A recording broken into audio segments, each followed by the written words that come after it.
Nasa'yo na ang lahat, minamahal kita pagkat nasa'yo na ang lahat, pati ang puso ko.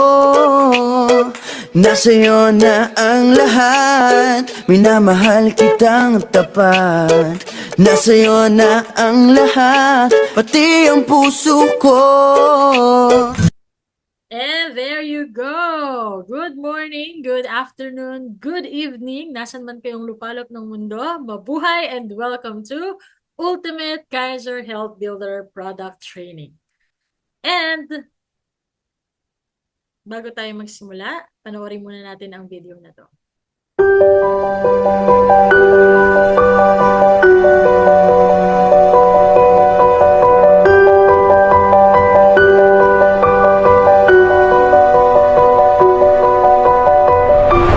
Nagustuhan ko yung Kaiser kasi talagang ang tagal ko nang naghahanap, no? Ang daming healthcares na ibinida sa akin at sa pamilya ko, pero lahat binusisi ko talaga at isa talagang nakapasa sa akin ay ang Kaiser. Imagine, you are insured and you have an additional retirement. Pagtanda mo, hindi ka lang aasa sa gobyerno na retirement, no? Meron ka pang Kaiser Healthcare na kaagapay. Kaiser, nasa iyo na ang lahat.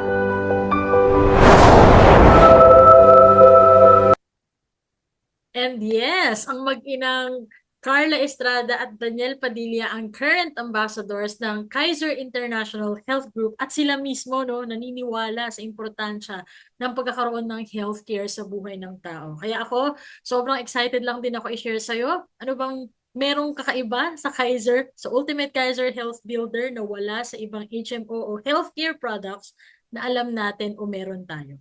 So hi, my name is Rochelle Labro. I'm an associate financial planner. I'm a former banker. Dati rin po akong teacher, grade school teacher. Pero ngayon, full-time ng financial educator dito sa International Marketing Group. And through IMG rin, kung bakit ko nakilala ang Kaiser. At isa rin talaga to sa investments ko na hindi ko pinagsisisiyang simulan no 22 years old pa lang ako. So, sino ba ang Kaiser?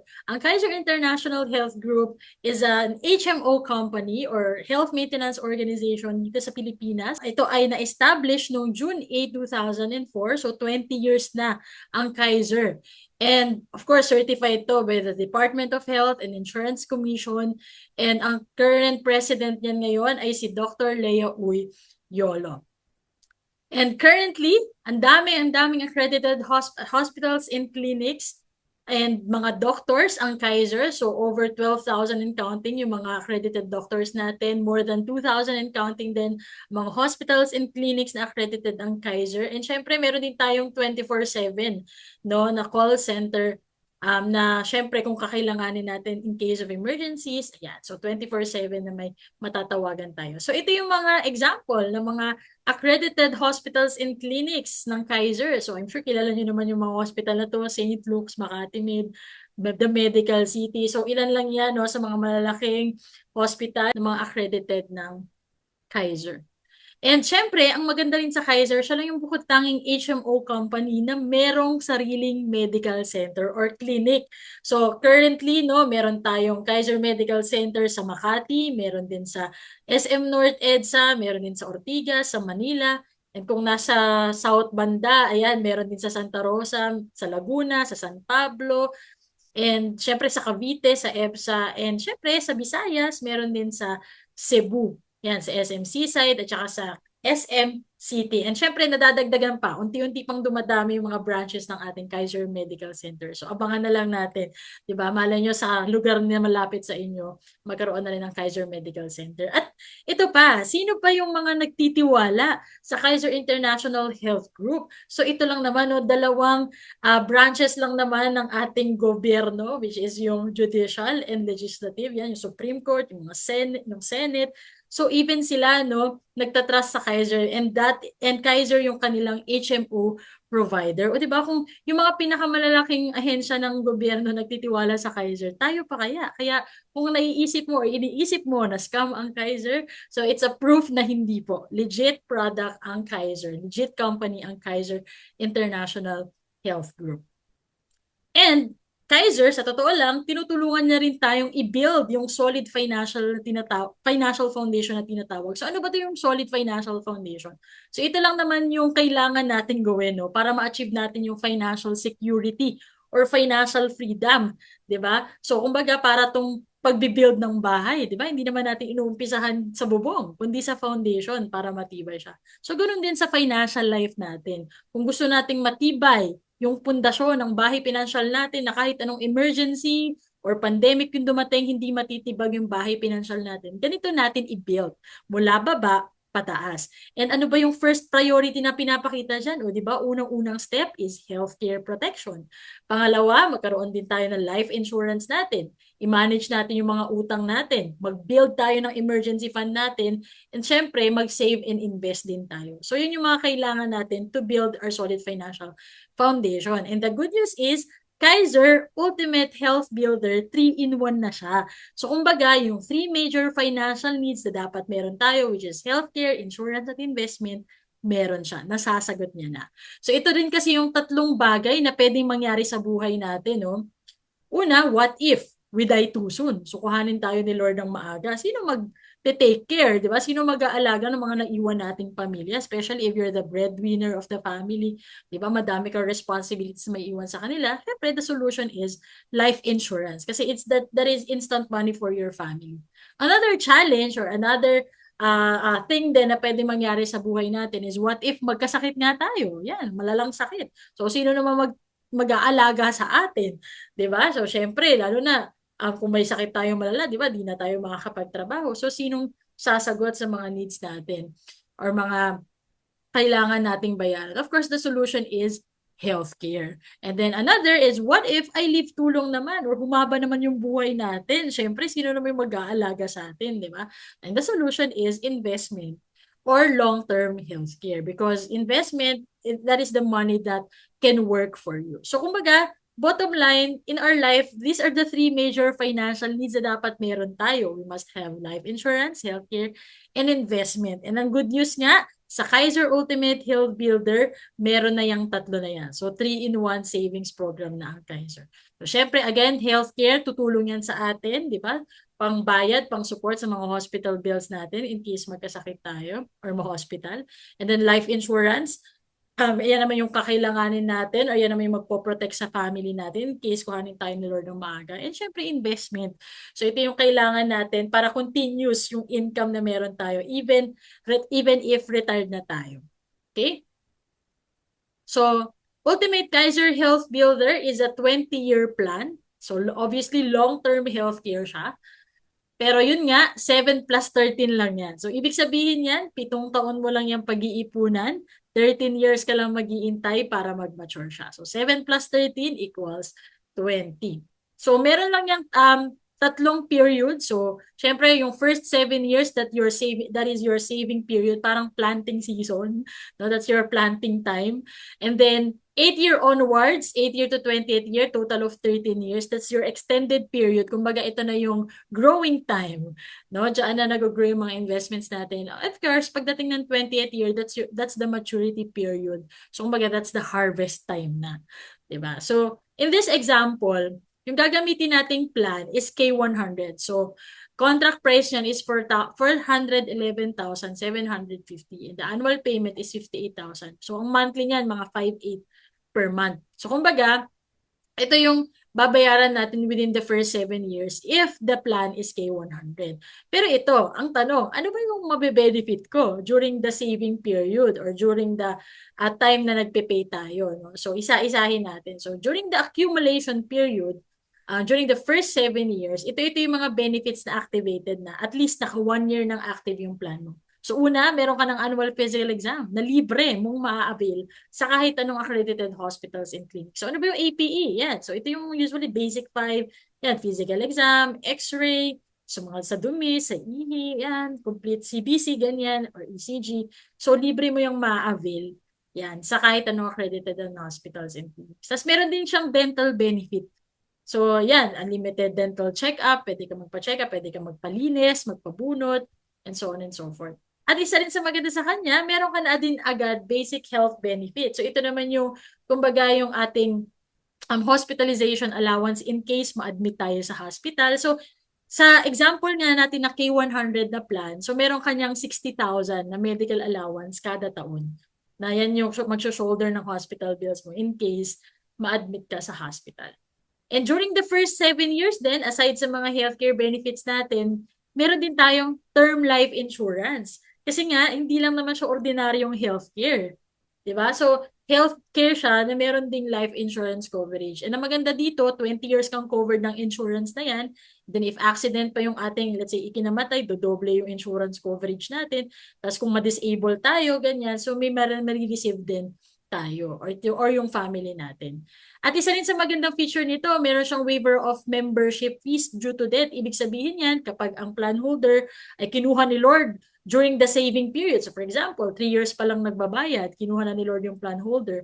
So yung 4 years na natitirang for installment pa, kasi total of 7 years, fully paid na po yun, waived na. So ibig sabihin, yung beneficiary na pinagpasahan mo ng plan, by the way, kasi mapapasa po yung or transferable po yung plan natin if kinuha ni Lord yung plan holder, matatransfer yung plan niya sa kanyang beneficiary. So, if mangyari yon during the saving period, so, mawi-waive na yung mga natitira pang years na dapat ay for installment. O, di ba? And ito nga po yung mga example ng mga awarding and claim of death benefit. Ayan, so almost every day, no, may nagki-claim din talaga yan. At panoorin natin tong video na to. So, it's about the beneficiary na nakapag-claim ng death claim or ng death benefit ng kanyang anak. Ano ang naging impluensya ng Kaiser sa buhay mo? Salamat po sa kay Sir sa tulong na binigay sa pagka wala ng anak ko. Salamat sa kay Sir po. Salamat.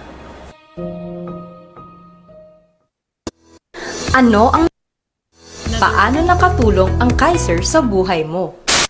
Nakatulong sa akin ng Kaiser dahil nakatanggap ako ng benefit mula sa aking asawang namatay noong February 2024 at malaking tulong ito sa aking mga anak, lalo sa kanilang edukasyon. Salamat, Kaiser! So, 'di ba? Malaking bagay talaga ang pagkakaroon ng Kaiser. And aside sa mga insurance benefit and healthcare benefits, ang maganda pa dito, may investment benefit din to. Actually, kapag hindi mo nagamit yung medical allowance mo during the first 7 years, kunyari, hindi ka naman na-admit sa hospital or yung HMO mo sa company yung ginamit mo, hindi mo ginamit yung Kaiser mo, meron niyang 85% money back or long-term care bonus. Kumbaga, 85% ang binayad mo kay Kaiser for 7 years, babalik sa'yo. And syempre, PhilHealth is also integrated with Kaiser. So, hindi po natin, kumbaga, kasi kadalasang alam natin, pag meron tayong PhilHealth, akala natin yun na yung healthcare. Pero actually, hindi. It's only a discount. Subsidy lang siya doon sa hospital bills mo. Hindi niya babayaran lahat ng kumbaga ng hospital bills mo. So, once admitted, you will be advised na mag-file ka ng PhilHealth reimbursement form. Ngayon, kung wala kang PhilHealth, syempre, i-shoulder mo yung portion na dapat i-shoulder ng PhilHealth. Now, during the extended period, ito naman yung time na nag-stop ka na magbayad sa Kaiser, but still, covered ka pa rin. Ano pa rin yung mga benefits na meron ka kahit nasa waiting period ka na lang or growing period. So, during the extended period, still, meron ka pa rin annual health benefit. This time, pwede na yung for consultation, yung outpatient benefit. Siyempre, meron ka pa rin inpatient, covered na rin yung mga pre-existing illnesses. Ayan, tapos pwede mo na rin siyang magamit for maternity benefit. And ang maganda rin dito, since growing season na nga to, or growing period, so dito mo rin mas nararamdaman, no? Yung kinikita ng pera mo, ng investment mo. At napakaganda sa investment nito, hindi siya nagne-negative. And pwede kang mag-earn ng 3 to 10% interest. Yan. So yan. Yun yung mga example ng mga diseases na mo-cover during that period, 8 year to 20th year. And dreaded diseases, yan yung mga malalang sakit. And during the maturity period, on the 20th year naman, so of course, congratulations, harvest time na tayo. So during the maturity period, syempre, dyan na natin ma-receive yung long-term care benefit value natin. At kumita rin, syempre, ng interest, bukod na interest, yung mga di natin nagamit ng mga medical allowances mula 8th year to 20th year. And syempre, on the 20th year din natin ma-receive yung total na kinita dun sa investment part natin. And syempre, kung magkakaroon ka ng bonus, yan, ma-receive mo rin yan on the 20th year. And syempre, pag nag-mature na yung plan mo, meron kang dalawang option. So, una, pwede kang mag-withdraw fully. So, on the 20th year, i-withdraw mo na lahat yung maturity value ng plan mo. Or, another ano rin option is hindi mo i-withdraw lahat. Kunyari, 50% lang yung withdraw mo, tapos yung another 50%, iwan mo lang din muna kay Kaiser para continuous yung access mo sa mga healthcare benefits natin, and tuloy-tuloy ding nag-grow yung pera mo. Kaya pwedeng-pwede ka rin talaga nitong makover for the rest of your life as long as meron kang natitirang balanse sa iyong plan. And ito yung mga nakapag-claim na ng Kaiser nila, yung nakapag-claim na ng maturity. Ayan, so ito nga si Miss Jezer, full withdrawal siya from Kaiser. Ayan, so inaward yan sa kanila.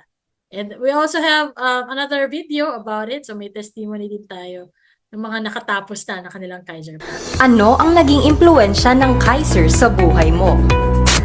Napakalaking bagay pala yung meron kang itinatagong pera na nag-work siya. In the long run kasi mapapakinabangan mo siya. Kagaya ngayon, pwede ko siyang i-invest ulit sa kagaya ng property. So itong nakuha ko, bibili ko siya ng lupa. Sa mga bagong graduate, mga bagong may trabaho, pwede silang kumuha para 20 years from now, meron silang malaki makukuha na pwede nilang pagsimulahan sa business o kaya pambili ng lupa, property. Maraming salamat sa Kaiser. Sana po mas maaga kung nakilala ang Kaiser. Ano ang naging impluensya? Mas maganda. Maaga, mas maganda. And another story, Ano ang naging magandang aral sa'yo ng pag-iipon through Kaiser's long-term care plan? Ang Kaiser ay nakakatulong talaga sa akin. Yung papacheck up ko dati, wala po talaga akong binabayaran. Tapos ngayon, tong maturity value ng aking health insurance ay makakatulong talaga sa amin, lalo na yung mga anak ko, nagka-college na yung isa, tapos yung isa patapos na rin. For sure na magagamit ko, tsaka plano ko rin na kukuha ko na yun. Salamat Kaiser sa tulong mo sa amin, sa pamilya ko. Ano? diba? So talagang kapag may nasimulan, may matatapos. And sino ba ang mga eligible na kumuha ng Kaiser Ultimate Health Builder natin or Kaiser Long-Term Healthcare? So 10 years old to 60 years old lang po ang pwedeng kumuha ng Kaiser. Ayan, syempre kapag 61 pataas na, hindi na sila eligible sa Kaiser Long-Term Healthcare. Kaya hanggat maaari habang bata pa, di ba? Hanggat eligible at capable pa, magsimula ka na ng iyong Kaiser Long-Term Healthcare Plan. And mas maganda, mas bata rin talaga kasi dito nga, no, may mga minimum plan kasi per age bracket. So for example, for ages 10 to 40 years old, for as low as 2,647 per month. So that's K45. Yun yung minimum plan na pwede nilang umpisahan. Or 88 pesos per day nga, no? And after 20 years, meron na silang 500,000 or 524,000 na value. Pero syempre, ang pinaka nire-recommend din talaga namin is at least K100 para after 20 years, at least meron ka ng millions. At least 1.1 million na yung magiging maturity value niya. So magkano lang i-invest mo every month? That's only 5,882 or 196 pesos per day. So may mga options ka. Nasa sayo yan. And ito rin yung sample proposal natin. Ayan. So pwede po kayo magpa-create ng sample proposal sa akin. So yan. Madali lang naman siya. At dyan sa sample proposal, makikita mo syempre yung summary of benefits and yung mga terms of payment. And yan. And yung sample application. And syempre, once na-approve na yung policy mo, so magkakaroon ka rin ng iyong sariling Kaiser Online Policy Management. Ayan, or Kaiser OPMS. Dyan mo makikita yung iyong policy and other benefits. To know more about Kaiser, iscan nyo lang po itong QR code na to para ma-redirect po kayo sa mga social media platforms ng Kaiser. And yes, most people consider healthcare as an expense. Di ba? Kadalasan, iniisip natin, nagdagdag gastos na naman tong healthcare. Mahal na mga bilihin ngayon. Dami kong pang responsibilidad. Nagpapaaral pa ako. Maisisingit ko pa ba yung pagkakaroon ng healthcare? Pero guys, sa totoo lang, sa mga wealthy people, they consider healthcare as an investment. And yes, ito talaga yung investment na walang tapon. Di ba? Kaya talagang let's invest on our healthcare ngayon na. And let's make this our priority. So thank you for choosing Kaiser as your healthcare provider. Maraming salamat po. And kung may mga questions kayo, i-message nyo na po ako. God bless.